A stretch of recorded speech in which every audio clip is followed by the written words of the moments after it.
When presented with a new idea or a goal or some new type of way of thinking, there's some of us that have a real gift of seeing everything that could possibly go wrong, seeing why this won't work and why that still won't work.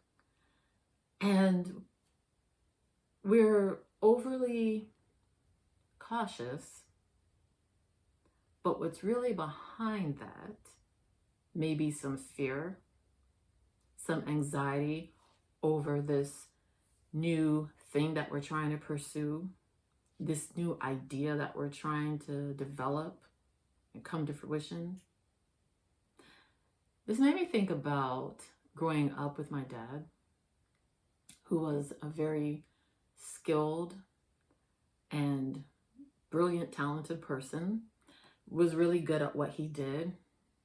He was an excellent carpenter. He had a green thumb. He could grow anything. But when it came to trying something new, it was always met with a lot of caution and a lot of seeing why that thing couldn't really happen. And so growing up, looking at that pattern, I just remember feeling like that's not the way that I want to be. I want to be able to move forward and try new things and expand, and still with some caution, but not allowing the fear to take root. And so I want to present kind of a different way of looking at the pursuit of things. When you have something that you know you're aiming toward, something that you know you want to accomplish in your life, and you find yourself kind of ruminating over all the different reasons why it can't work, I want you to step back for a moment and just kind of look at it in a more objective kind of way. Set all of the overly cautious ideas or ways of seeing it down for a second. I want you to look at it more of like an experiment of possibilities. You want to move forward with discernment and being able to look at how things could develop from a new way, instead of the way of fear and so much trepidation over what could possibly go wrong. Look at it as an experiment. So if life is a laboratory, you've got different things that you're trying, different ideas, different beliefs, different mindsets.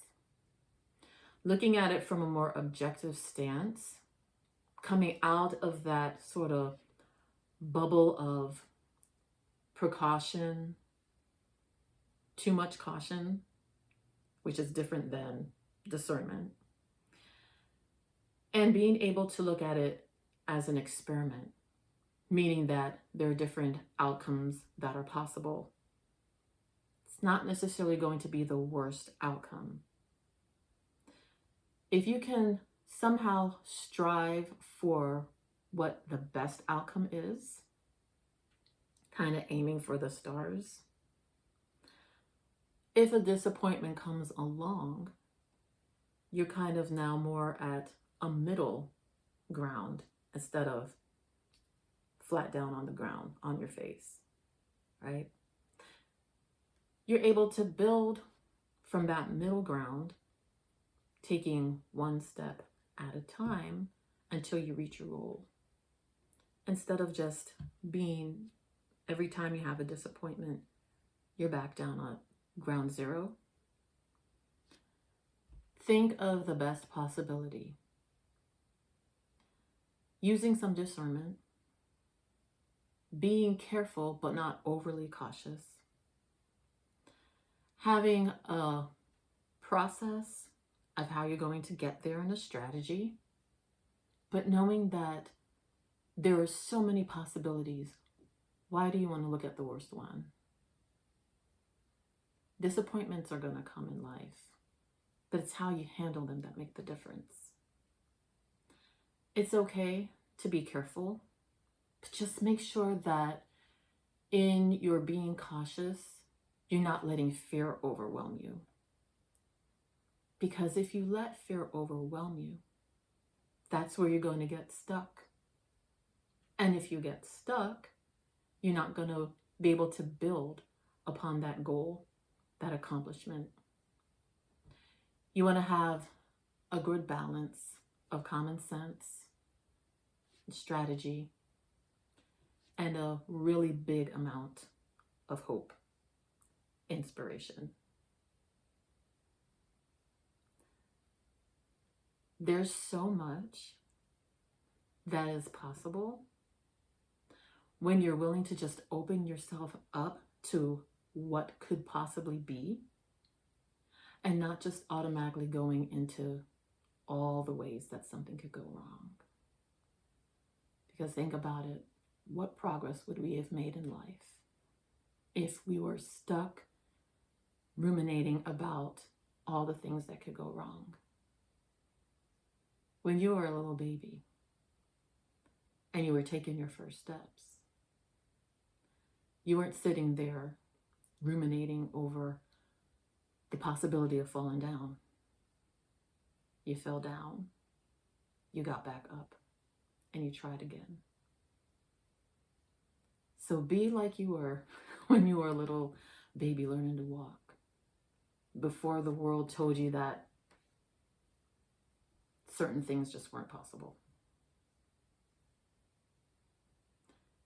There's a process to getting what you want and to expanding your life in so many ways. I have resources available. Click the link in the description.